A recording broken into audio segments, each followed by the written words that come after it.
Coronavirus Task Force briefly discussed wearing goggles or an eye shield in addition to a face mask, and that would provide better protection against COVID-19. It's something Dr. Anthony Fauci, the nation's leading infectious disease expert, brought up earlier this week. So joining us this morning to discuss more is Dr. Jen Caudle. It's good to see you, Dr. Jen.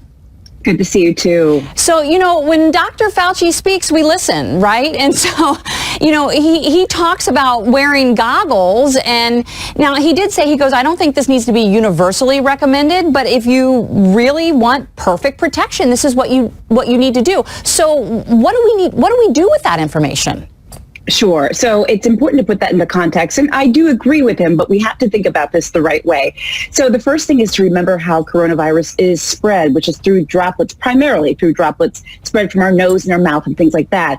As long as those droplets can get on our nose, mouth, and even potentially eyes, the condition could be spread. And that's where the eyepiece comes from, because those are our mucosal surfaces. So first thing is to remember, we need to be wearing a mask. That has not changed. That is not going anywhere. The mask protects our nose and our mouth. But I suspect what Dr. Fauci might be alluding to is this idea that if you want complete protection, you go for the eyes as well, which of course a face mask doesn't cover. So a face shield or goggles may be helpful in that situation, but that does not remove the need for wearing a mask if you choose to do that. And it is not a formal CDC recommendation. In fact, the CDC says it does not recommend the use of face shields for normal everyday activities or as a substitute for masks. That's what they say at this time. Okay, so is there a difference between like just wearing your normal glasses or sunglasses versus, goggles, which, literally seal your eyes off?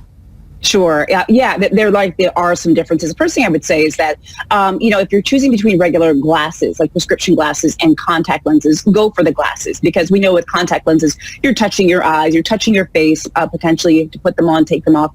And of course, there's no sort of barrier there. So go with the eyeglasses in that situation. But if you have the choice between eyeglasses or goggles and a face shield, I would go with the goggles or face shield, because we suspect that those might provide more complete protection, sort of getting more protection around the eyes and the face shield as well. So that's what I would aim for if you choose to wear eye protection. But again, once again, remember, this does not replace the need for wearing a face mask. Also, I should also say that with face shields, there is not a lot of data yet about how well face shields protect the other person from us. We know if we're wearing a face shield, we'll be protected from other people to some degree, but we don't know if we're protecting them. So we just have to keep that in mind. So I know this recommendation is not across the board yet to just like everybody, like we're all walking around wearing masks now. We're used to that. Right. They're not saying walk around wearing goggles now. But are there certain times that you should consider it? Like say you're getting on a flight.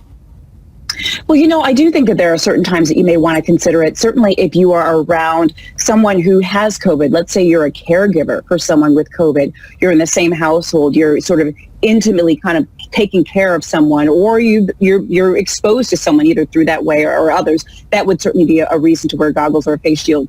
There are some that are choosing to wear goggles or face shields when they're going on a flight or when they're around lots of people.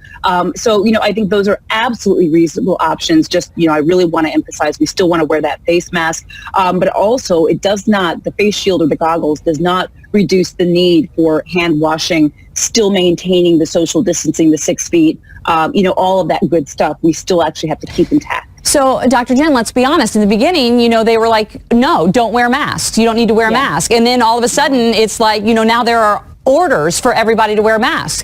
Could this same thing possibly happen with the goggles or face shields?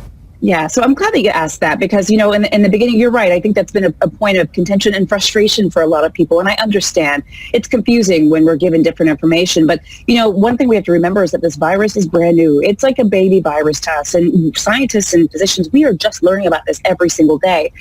We are changing recommendations as, number one, the evidence and the information that we have evolved. So that's one of the things that contributed to the change in the face mask recommendation. We also have to remember that early on, we didn't have enough face masks for healthcare workers. So that sort of played into the situation. We also learned more about asymptomatic spread.